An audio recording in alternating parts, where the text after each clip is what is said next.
सांगितलं की आंदोलनाचं नेमकं कारण त्यासाठी आंदोलन 48 तासापूर्वी वासरूचं डोकं रत्नागिरीच्या रस्त्यावर पडलेलं.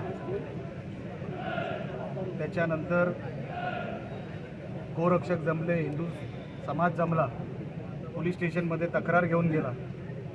पोलिसांनी आम्हाला सगळ्यांना आश्वासन दिलं की 48 तासामध्ये आरोपीला शोधू, त्याच्यावरती कडक कारवाई करू. 48 तासही पूर्ण झाले आणि आज जेव्हा पोलिसांना आम्ही विचारलं आरोपी पकडला गेला का, तर एक कोणतरी आरोपी त्यांनी काल संध्याकाळी पकडला असं म्हणणं पोलिसांनी आम्हाला सांगितलं. त्याच्यावरती कुठला सेक्शन लागला, तो कोण आहे आम्हाला माहीत नाही.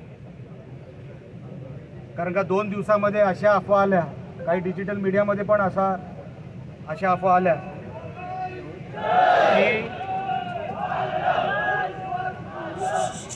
कुत्र्यांनी वासराला खाल्लं, असं कुठल्या तरी डिजिटल मीडियामध्ये बातमी फिरत होती.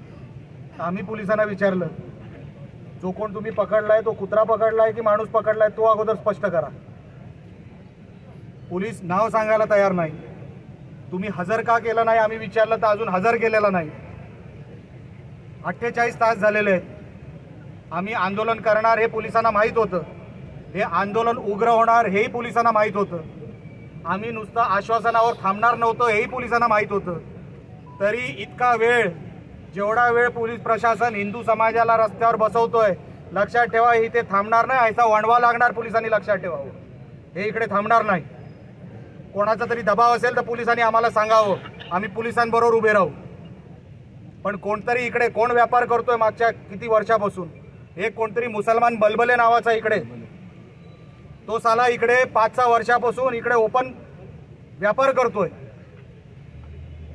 त्याला पकडला गेला, 3 वेळा पकडला, कोणाच्या तरी फोनवर सोडला गेला. कोण आहे तो बलबले? ती स्पॉट तुम्ही उद्ध्वस्त करणार आहे की नाही? आता आम्ही मागणी केली, SIT पण तुम्हाला स्थापन करावी लागेल.